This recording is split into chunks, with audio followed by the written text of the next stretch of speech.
before my father died, he was telling me, Jay, for some reason, he just kept telling me, Jay, yung next level sa'yo, kailangan mag-produce ng movie. Every single time I saw him, kasi he was very sick na, we moved to the US just to be with my father. And every time na nandun kami sa hospital, Jay, movie na, movie na. So finally, there was this one New Year's morning, pagkasama kami ni George, si Mika, ang family namin, and parang nag-uusap lang kami, parang, hey, let's make a movie. What would happen if we make a movie? Sabi ko, what?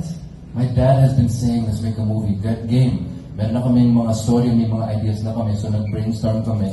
Dila na namin sa director namin, si Dean. And we brought it all together. And we got this great cast that helped us put the movie together. And it's very timely, like what Ian was saying, we're putting it out now because there's a lot of issues in the industry that are very secret. And parang this movie will kind of explain and show you a glimpse of what really happens behind closed doors.